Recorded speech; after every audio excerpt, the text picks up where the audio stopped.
रसूल अकरम के इंतकाल के बाद सहाबा के दिल की जो कैफियत थी, जो दिमाग की कैफियत थी, वो बर्दाश्त के बाहर थी। मेरे सहाबे किराम हैरान थे, परेशान थे। हजरत उमर फारूक रजी अल्लाह ताला तो ये मानने के लिए तैयार ही नहीं थे कि मेरा रसूल दुनिया से जा सकता है, मेरे रसूल का इंतकाल हो सकता है। हजरत उमर कहते थे नहीं नहीं, जो ये बात कहेगा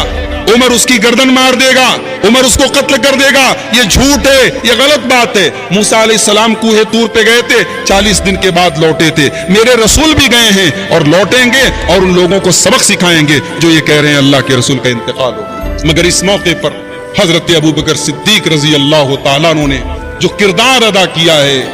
और जिस होशियारी का और जिस जहानत का और जिस दूरंदेशी का सबूत दिया है मेरे भाइयों, वो हजरत अबू बकर ही का खासा हो सकता है। हजरत अबू बकर आते हैं, अल्लाह के रसूल का इंतकाल हो चुका है, हुज्रे आयशा में आपका जिस्म मुबारक आपके बिस्तर पर है। हजरत अबू बकर आते हैं, अम्मा आयशा के हुजरे में दाखिल होते हैं, अल्लाह के रसूल के जिस्म को कपड़े से ढाक करके रखा गया है। आपके चेहरे को खोलते हैं, आपकी पेशानी को चूमते हैं और ज़ारो कितार रोने लगते हैं और कहते हैं तिबता हय्यन व मईतन, ऐ मेरे नबी आप दुनिया की जिंदगी में ही पाक और साफ थे और मौत के बाद भी आप पाक और साफ हैं। ला यजमउल्लाहु अलैका मौततैन अबदा, ऐ मेरे रसूल, ऐ मेरे नबी, अल्लाह ताला सबको एक मौत देता है और वो एक मौत आपको आ चुकी है। अल्लाह ताला आपको दो मौत नहीं देगा, दो मौत आपके ऊपर इकट्ठा नहीं करेगा। उसके बाद हजरत अबू बकर सिद्दीक मस्जिद में आते हैं, हजरत उमर गुस्से में खड़े हैं। हजरत अबू बकर कहते हैं बैठ जाओ, अला रिस्लिका, थोड़ा सुकून से काम लो। लेकिन हजरत उमर की पोजीशन में फर्क नहीं है, यहाँ खड़े हैं। हजरत अबू बकर सिद्दीक आते हैं और हदीस के अल्फाज है मिंबर पे नहीं खड़े होते, मिंबर के पहलू में, मिंबर के बगल में खड़े होते और खड़े होकर के खुतबा देते हैं। और उस खुतबे में हजरत अबू बकर सिद्दीक रजी अल्लाह तआला अन्हु सूरह आले इमरान की आयत नंबर 144 की तिलावत करते। वमा मुहम्मदुन इल्ला रसूल कद खलत मिन क़ब्लिहि रुसुल अफ़ इन माता औ क़ुतिला क़लबतुम अला आक़ाबिकुम। ओ लोगो, मोहम्मद तो एक रसूल हैं, उनके पहले भी रसूल गुजर चुके हैं। अफ़ इन माता, अगर उनको मौत आ जाए, औ कुतिला, या उनको शहीद कर दिया जाए, इन क़लबतुम अला आक़ाबिकुम, तो क्या तुम अपनी एड़ियों के बल पलट जाओगे, क्या तुम मुर्तद हो जाओगे। वमन यनक़लिब अला अक़िबैहि, और जो अपनी एड़ियों के बल पलट जाए, फ़लन यज़ुर्रल्लाह शैआ, वो अल्लाह का कुछ भी बिगाड़ नहीं सकता, वो अल्लाह का कोई नुकसान नहीं कर सकता। ये आयत पढ़ी हजरत अबू बकर सिद्दीक ने और उसके बाद वो तारीखी जुमला कहा था जो सोने के हुरूफ से लिखे जाने के काबिल। कहा है लोगो, मन काना याबुदु मिनकुम मुहम्मदन फ़इन्न मुहम्मदन क़द मात। जो मोहम्मद सल्लल्लाहु अलैहि वसल्लम की इबादत करता था, वो ये कान खोल करके सुन ले कि आपको मौत आ चुकी है, आप दुनिया से जा चुके हैं। वमन काना याबुदुल्लाह, और जो अल्लाह की इबादत करता है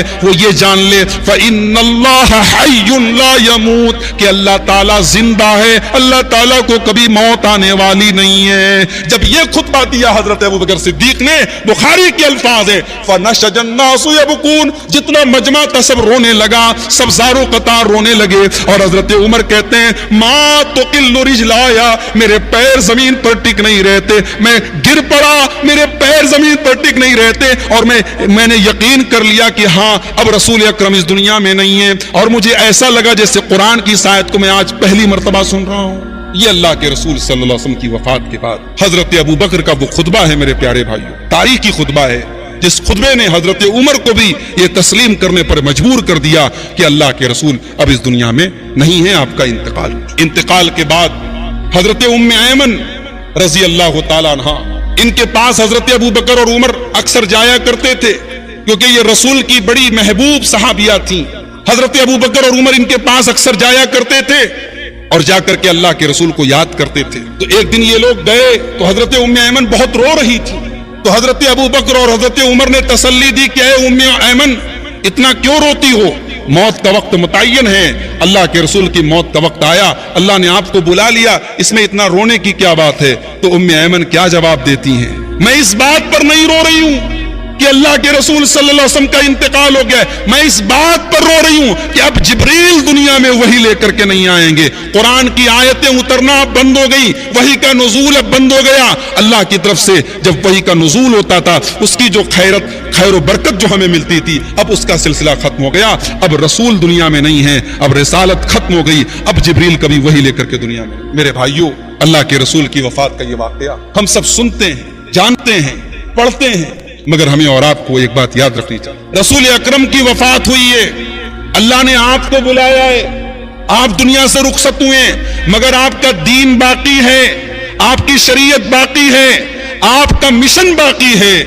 اگر ہمیں اپنے رسول سے محبت ہے، اگر ہمیں اپنے رسول سے تعلق ہے، تو اس دین کی اشاعت کرنا، اس دین پر عمل کرنا، اس دین کو لوگوں تک پہنچانا جو رسول کا مشن تھا، اس مشن پر ہم سب کو قائم رہنا چاہیے۔ اللہ کے رسول صلی اللہ علیہ وسلم اپنی زندگی میں کہا کرتے تھے، صحیح بخاری کی روایت ہے، آپ کہتے تھے والذی نفسی بیدہ، اس اللہ کی قسم جس کے ہاتھ میں میری جان ہے، ایک دن تمہارے اوپر ایسا بھی ضرور آئے گا، یاتی علیکم یوم ولا ترونی، کہ تم مجھے نہیں دیکھ پاؤ۔ اے میرے صحابہ، وہ دن تمہارے اوپر آئے گا تم مجھے نہیں دیکھ پاؤ گے، اپنے جان اور مال کو قربان کر کے بھی مجھے دیکھنا چاہو تو مجھے میرا دیدار نہیں کر پاؤ گے۔ خوش نصیب تھے وہ صحابہ جنہوں نے رسول کا دیدار کیا،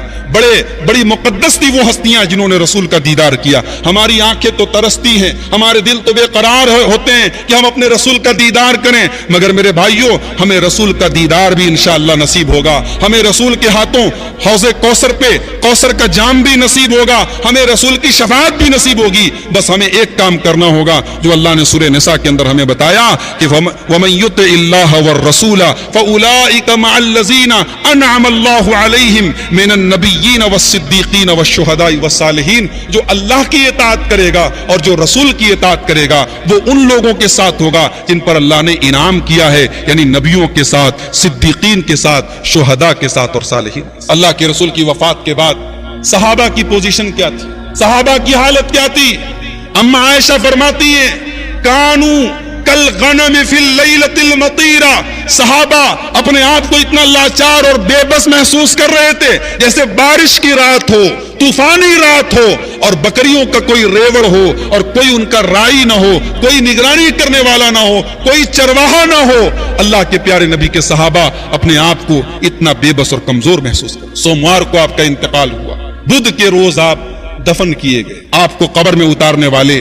آپ کے اہل بیت تھے، حضرت علی رضی اللہ تعالیٰ عنہ، حضرت اسامہ ابن زید رضی اللہ تعالیٰ عنہ، آپ کے گھر کے چند لوگ تھے، آپ کی وصیت تھی کہ آپ کو قبر میں آپ کے گھر والے اتاریں گے۔ آپ کی جنازے کی نماز